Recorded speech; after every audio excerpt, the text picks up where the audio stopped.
যে সমস্ত পুরুষ মানুষ মেয়ে মানুষের ঢং, আহ্লাদ, রাগ, জিদ, অভিমান সামলাইতে পারবেন না, তারা প্রেম তো অনেক পর, হ্যাঁ, মেয়েদের দিকে তাকাবেনও না। আল্লাহর হস্তে চোখটার নিচে নামাই দিয়ে তারপর নজর হেফাজত করবেন। মেয়ে মানুষ সামলাইতে না পারলে মেয়ে মানুষের চারপাশে ঘেঁচবেন না।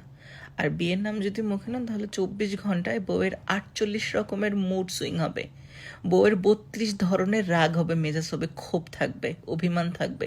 এই সমস্ত নাখরা যদি উঠাইতে পারেন তাইলে বিয়ের নাম নেবেন, নইলে বিয়ে করবেন না। ও, পিরিয়ডের সময় তোমাদের এই হয়, ও মুড সুইং হয়, তোমাদের এত মুড সুইং হয়।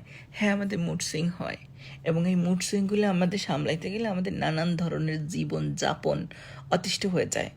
ও আচ্ছা, মুড সুইংয়ের সময় তোমাদের এত বাহানা, এই করো না সেই করো না। আমাদের সময় মুড সুইং হবে তখন আমাদের পার্টনাররা নিঃশ্বাস নেয়, সেই নিঃশ্বাস নেওয়াটাও আমরা পছন্দ করি না। নিঃশ্বাস বন্ধ করে আমাদের সামনে রোবটের মতো দাঁড়িয়ে থাকবে।